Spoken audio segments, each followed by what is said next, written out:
2 বছরও পুরোদমে চালু হয়নি কক্সবাজার রেলওয়ে আইকনিক স্টেশন। বর্তমানে একটি কাউন্টার দিয়ে চলছে কার্যক্রম। স্টেশনের ভেতরে ম্যানেজার ও মাস্টার সহ কয়েকটি কক্ষে অফিসের কাজ ও ট্রেন চলাচল তদারকি করা হচ্ছে। তবে 29 একর জমিতে নির্মিত 1,87,000 বর্গফুটের দৃষ্টিনন্দন 6তলা ভবনের এই রেল স্টেশনের সামনে ও পেছনের দরজা রয়েছে তালাবদ্ধ। যাত্রীরা পাশের একটি ছোট্ট গলি দিয়ে যাতায়াত করেন। এছাড়া স্টেশনের পাশে নির্মিত ভিআইপি রেস্ট হাউস, কর্মচারীদের আবাসন ও 3টি চলন্ত সিঁড়ি অব্যবহৃত পড়ে আছে। যাত্রীদের বিশ্রাম ও অপেক্ষার জন্য নির্মিত কক্ষগুলোর তালাবদ্ধ পড়ে আছে।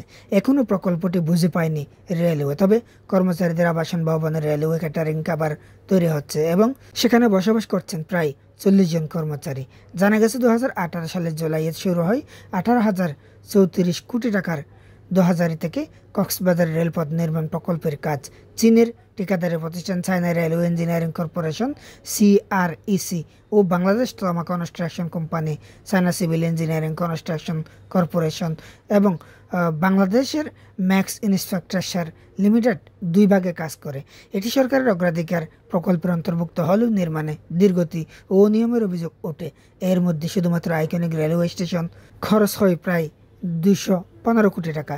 2023 সালের 11 নভেম্বর 2000 থেকে কক্সবাজার রেলপথ উদ্বোধন করা হয়। শুরুতে ঢাকা থেকে একটি আন্তনগর ট্রেন কক্সবাজার এক্সপ্রেস চলাচল করলেও বর্তমানে ঢাকা থেকে পর্যটক এক্সপ্রেস এবং চট্টগ্রাম থেকে প্রবাল এক্সপ্রেস ও সৈকত এক্সপ্রেস দিনে 8 বার আসা যাওয়া করছে। সেই হিসেবে দৈনিক প্রায় 16,000 পর্যটক এসব ট্রেনে যাতায়াত করছেন। কিন্তু এই দীর্ঘ পথ পাড়ি দিয়ে কক্সবাজার পৌঁছার পর পর্যটকরা কোনো বিশ্রাম নিতে পারেন না।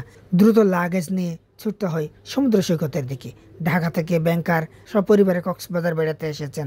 দুর্ভোগ নিয়ে তিনি বলেছেন, এত দূর পথ এসে স্টেশনে একটু বিশ্রামের সুযোগ নেই।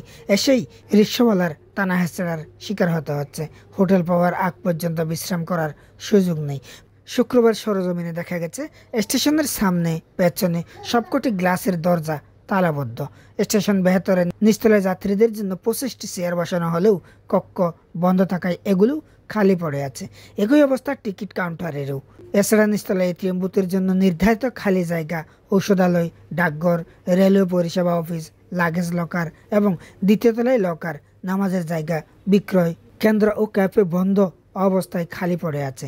আরও দেখা গেছে তৃতীয় তলায় বিপণী কেন্দ্র ও রেস্টুরেন্ট, চতুর্থ তলায় পর্যটকদের জন্য নির্মিত নৈশযাপন কক্ষ, পঞ্চম তলায় অফিস ও রেস্টুরেন্টের জায়গা এবং ষষ্ঠ তলায় মিলনায়তন খালি পড়ে আছে। স্টেশনের পাশেই রয়েছে পাওয়ার হাউস। এখান থেকে পুরো স্টেশনে বিদ্যুৎ সরবরাহ করা হয়।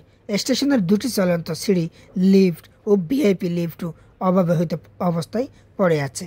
এছাড়া রেল লাইনের উপর যাত্রীদের পারাপারের জন্য স্থাপিত 3টি এসকেভেটর লিফট কয়েক বছর ধরে অব্যবহৃত পড়ে আছে। ফলে অনেক অসুস্থ রোগীকে 3 তলার সিঁড়ি মারিয়ে ফুটওভার ব্রিজ পার হয়ে প্ল্যাটফর্মে পৌঁছাতে হচ্ছে। স্টেশনের পাশে নির্মিত হয়েছে ভিআইপিদের জন্য রেস্ট হাউস ও কর্মচারীদের আবাসন। সেখানে দেয়ালগুলো ঘাস লতাপাতায় ভরে গেছে। ভিআইপিদের জন্য নির্মিত 5 তলার রেস্ট হাউসটিও তালাবদ্ধ। দীর্ঘদিন ব্যবহার না হওয়ায় গ্রিল, দরজা, জানালায় জং ধরেছে। এর পাশেই কর্মচারীদের জন্য নির্মিত হয়েছে 1000 বর্গফুটের 4 তলা করে 3টি ভবন। এগুলোও তালাবদ্ধ। একইভাবে 1200 বর্গফুটের 3 তলায় একটি ভবন, 600 বর্গফুটের 5 তলায় 5টি ভবন, 800 বর্গফুটের 5 তলা 4টি ভবন তালাবদ্ধ পড়ে আছে। প্রত্যেক ভবনের প্রতি তলায় 2টি করে ইউনিট।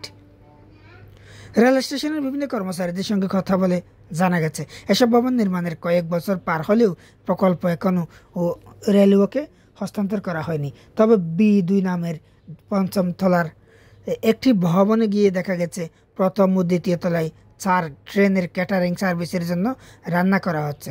প্রায় বড় সাইজের 15 থেকে 20টি গ্যাস সিলিন্ডার এইসব রান্নার কাজ চলছে। নিয়ম না মেনে ক্যাটারিং সার্ভিসের প্রায় 40 জন কর্মচারী এখানে বসবাস করছেন।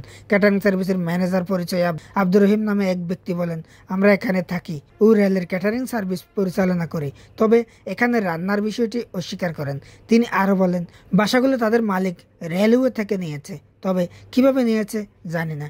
বসবাসরত কর্মচারীদের নিজেদের রেলওয়ের লোক দাবি করলেও মিজান নামের একজনের কাছ থেকে বেতন নেন তারা। এছাড়া শাকিল নামের একজন শ্রমিকও নিজেকে রেল কর্মচারী দাবি করেন, তবে দুজনেই স্বীকার করে তারা রেলওয়ের নয়, ব্যক্তির অধীনে চাকরি করেন। এ বিষয়ে জানতে চাইলে রেলওয়ে পূর্বাঞ্চলের মহাপরিচালক ও কক্সবাজার 2000 প্রকল্প পরিচালক মোহাম্মদ সুবক্তগিন বলেন, কক্সবাজার রেলওয়ে স্টেশনের কার্যক্রম সীমিত আকারে চালু করা হয়েছে। স্টেশন আবাসন সহ সব কিছুর চালুর জন্য মন্ত্রণালয়ে পাঠানো হয়েছে। মন্ত্রণালয়ের অনুমোদন পেলে বাণিজ্যিকভাবে তা ছেড়ে দেওয়া হবে। আবাসনগুলোও একই সময়ে চালু হবে। আবাসনে রেলওয়ের ক্যাটারিং সার্ভিসের রান্না করা ও লোকগুলো বাস করার বিষয়ে জানতে চাইলে তিনি খোঁজ নেবেন বলে জানিয়েছেন। তবে এখনও পর্যন্ত কক্সবাজারের রেলওয়ের যে দৃষ্টিনন্দন স্থানগুলো বা দৃষ্টিনন্দন কার্যক্রমগুলো চলমান থাকার কথা, সেই সব বিষয়গুলো এখনও পর্যন্ত কোনোটাই চালু হয়নি। শুধুমাত্র ট্রেন চলাচল করছে, এটাই সঠিক। তবে সেখানে একটি কক্ষে রেলের টিকিটও বিক্রি হচ্ছে। সেই কার্যক্রমের বাইরে এখনও পর্যন্ত কোনোটাই চালু করতে পারেনি রেলওয়ে কর্তৃপক্ষ বা রেল মন্ত্রণালয়। তবে কেন, কিসের জন্য, কোন ভিত্তিতে এখনো পর্যন্ত চালু হয়নি সে বিষয়ে সদুত্তর দিতে পারেননি কেউ।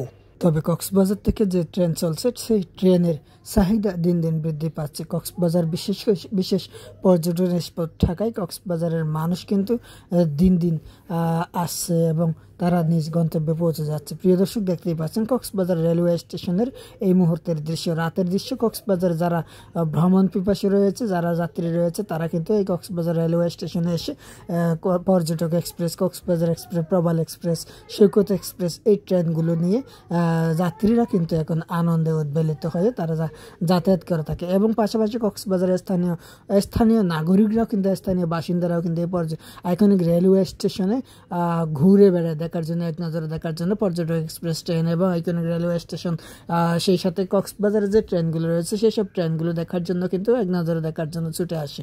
প্রিয় দর্শক, আছে কক্সবাজার আইকনিক রেলওয়ে স্টেশনের একেবারে 1 নম্বর প্ল্যাটফর্মে, যে প্ল্যাটফর্মে এখন অপেক্ষা করতে পর্যটক এক্সপ্রেস ট্রেন। আর এই ট্রেন একটু পরেই চলে যাবে ঢাকার উদ্দেশ্যে। সেই ট্রেনের অপেক্ষায় যাত্রীরা ছিল। ট্রেন আসার পরে যাত্রীরা কিন্তু এক এক করে তারা তাদের নিজ সিট এবং নিজ বগিতে উঠে যাচ্ছেন, সেটি আপনারা দেখতেই পাচ্ছেন।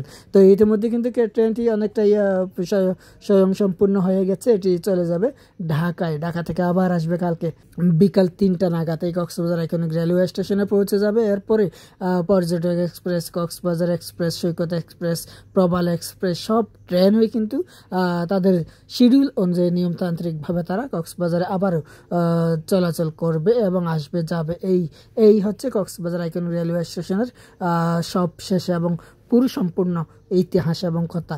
আর কক্সবাজারের যে এখনো পর্যন্ত যে সব বিষয়গুলো এতক্ষণ পর্যন্ত কথা বলে আসছিলাম, অনেকগুলোই ভবন এবং যে লকার, মসজিদ, মার্কেট বা অন্যান্য যে শপিং কমপ্লেক্স থেকে শুরু করে সব কিছু যে চলমান থাকার কথা ছিল সেসব এখনও যেহেতু চলমান হয়নি, এখনও পর্যন্ত স্বয়ংসম্পূর্ণ সচল হয়নি, সেসব সচল না হওয়ার পেছনে কাদের ইন্ধন রয়েছে বা কারা এসব করছে তা খতিয়ে দেখা দরকার। আল্লাহ হাফেজ।